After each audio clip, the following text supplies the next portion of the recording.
दोस्तों, किसी चीज़ को अगर आप शिद्दत से चाहते हो और वो चीज़ आपको ना मिले तो आपका जाहिर सी बात है मूड ख़राब होता है। थोड़ा गुस्सा आता है और उसके बाद जो है आप जो है कुछ ऐसे चीज़ें करते हो जिससे आपके आसपास वालों को ये चीज़ पता चल जाए कि भाई मेरे को गुस्से में हूँ मैं, मेरा दिमाग ख़राब हुआ है। यही चीज़ इस वक्त डोनाल्ड ट्रंप ने आज के दिन करी है। सबसे पहले तो सुबह खबर आई कि डोनाल्ड ट्रंप को जो है नोबेल पीस पुरस्कार जो है वो नहीं मिला गया। जो वेनेजुएला की एक्टिविस्ट है, कोई मारिया करके हैं, उनको ये दिया गया।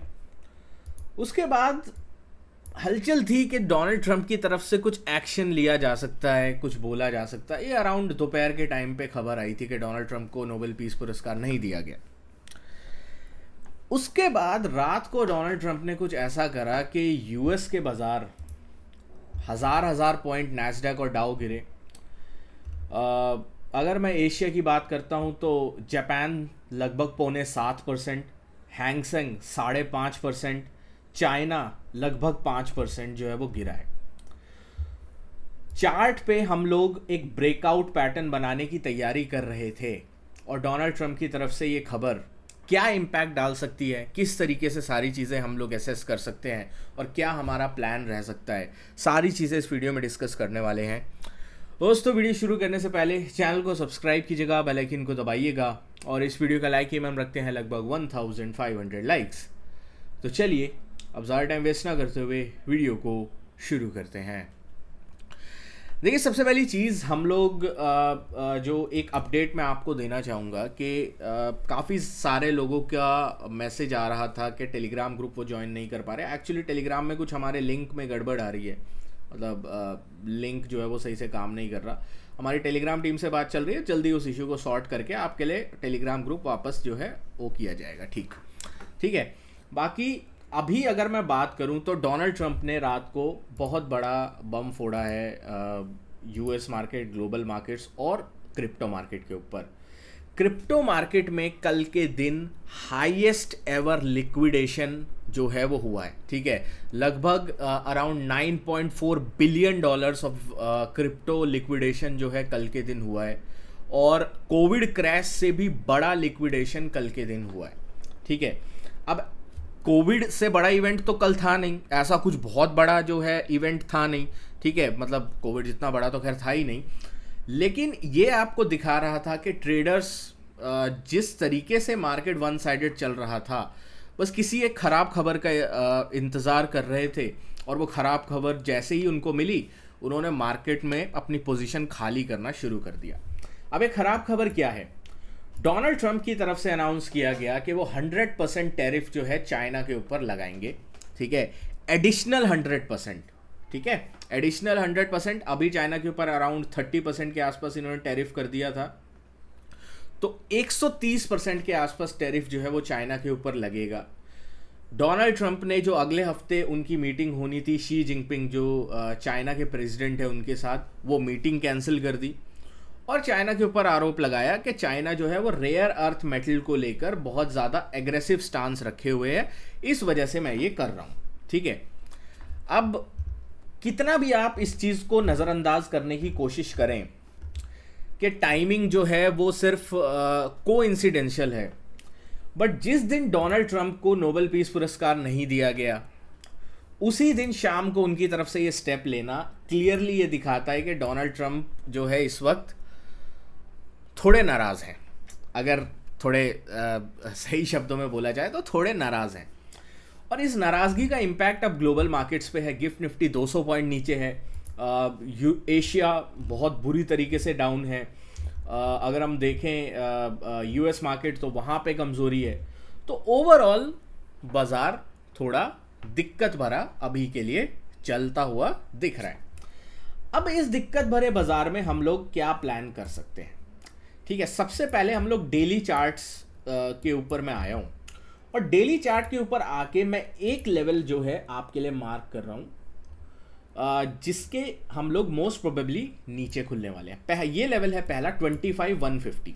ठीक है, दूसरा लेवल जो मैं मार्क कर रहा हूँ ये मैं मार्क कर रहा हूँ अराउंड 24,978। ठीक है, ये दो लेवल क्यों मार्क करे हैं मैंने? पहली चीज़ आपको मैं अपडेट करता हूँ इसमें क्यों मैंने जो है ये लेवल मार्क किया है। यहाँ पे एक बहुत इंपॉर्टेंट स्विंग था, ठीक है, यहाँ पे बाजार ने 2 दिन तक इस स्विंग से रिजेक्शन लिया। लास्ट टाइम जब इस स्विंग को ब्रेकआउट किया था, एक ट्रेंड लाइन, एटलीस्ट जो अपर बैंड की ट्रेंड लाइन आ रही थी वहां तक मार्केट गया था। तो इस बार जो है ये ट्रेंड लाइन बहुत ज़्यादा क्रिटिकल थी, इसका हमने ब्रेकआउट दिया। फ्राइडे के दिन इसके ऊपर हमारी क्लोजिंग हुई। तो अब अगर 25,150 के ऊपर आप नहीं निकलते हैं गैप डाउन के बाद, ठीक है, ये चीज़ ध्यान रखिएगा, गैप डाउन के बाद जब तक आप 25,150 के ऊपर नहीं निकलते हैं, बाजार में स्ट्रेंथ नहीं आएगी। ठीक है, स्ट्रेंथ का पहला साइन आपका होगा जब 25,150 के ऊपर निफ्टी जो है वो ट्रेड करना स्टार्ट करेगा आफ्टर द गैप डाउन।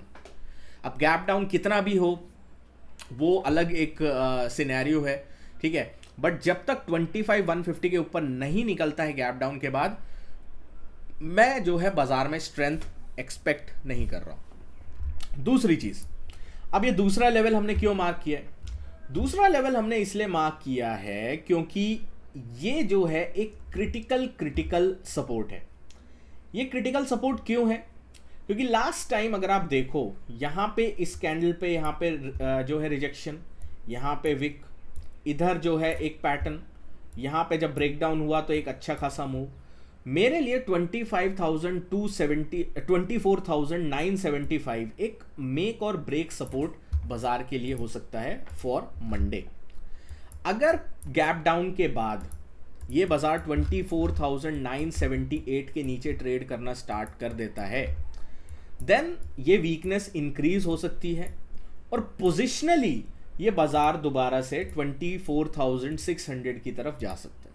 ठीक है, इस चीज का अपने को ध्यान रखना है। 24,970, 975 ये निफ्टी के लिए हमारा व्यू हो गया। बैंक्स की बात कर लेते हैं। अगेन कितना गैप डाउन होगा बैंक्स में एसेस करना मुश्किल है, बट अगर निफ्टी के हिसाब से देखा जाए तो 500-600 पॉइंट का एक गैप डाउन दिखाई देता है। ब्रेकआउट लेवल जो था इस पूरी रैली का वो था 56,250 का लेवल। तो अब अगेन गैप डाउन के बाद जैसे निफ्टी में 25,150 एक इंपॉर्टेंट रेजिस्टेंस लेवल होगा, बैंक निफ्टी में 56,200 250 एक इंपॉर्टेंट रेजिस्टेंस होगा after the gap down.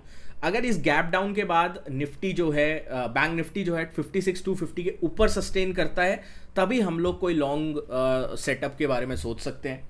On the down side में बड़ा क्रैकडाउन कब पॉसिबल है? अगर आपने 55,800-700 का जोन तोड़ दिया। अगर 55,800-700 का जोन टूटता है तो मोस्ट प्रोबेबली 55,500 तक की जगह बहुत आराम से खुल जाएगी, ये गैप फिल हो सकता है। सेंसेक्स की बात करते हैं। ठीक है, सेंसेक्स की अगर हम बात करते हैं तो सेंसेक्स में जो मेरे लिए बाकी सारे लेवल्स में हटा देता हूं, एक क्रिटिकल लेवल होगा, वो होगा 82,000 का। ठीक है, अब सबसे बड़ी बात है कि गैप डाउन कितना बड़ा होता है वो बहुत ज़्यादा मेजर चीज़ डिसाइड करेगा ट्रेंड को लेकर।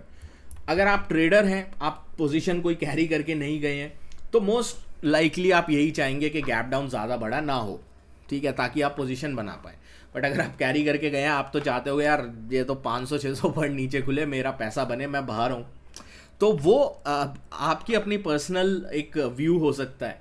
ठीक है, बट हाँ 82,000, 81,900 एक मेक और ब्रेक पिवटल पॉइंट आप बोल सकते हैं सेंसेक्स के लिए।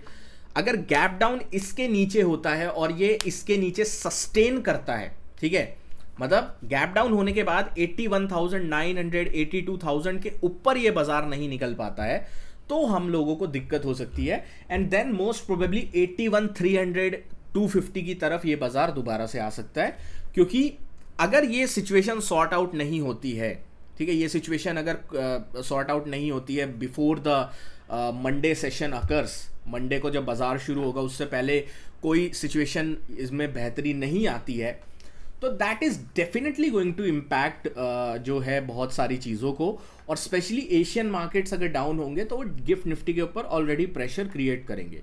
तो इसलिए बस थोड़ा कॉशियस होके ट्रेड अगर आपको करना है तो करिएगा, और मैं यही बोलूँगा क्वांटिटी को कम रखिए पॉइंट्स आपके लिए वॉलेटिलिटी बहुत ज़्यादा होगी तो कैप्चर करना आसान होगा, बट स्टिल क्वांटिटी कम रखेंगे, आपका ट्रेड बेहतर होगा, आप सही तरीके से एग्जीक्यूट कर पाएंगे, आपका माइंडसेट साइकोलॉजी बेहतर होगी। इस चीज़ के ऊपर अगर आप फोकस करेंगे तो चीज़ें थोड़ी आसान हो सकती हैं।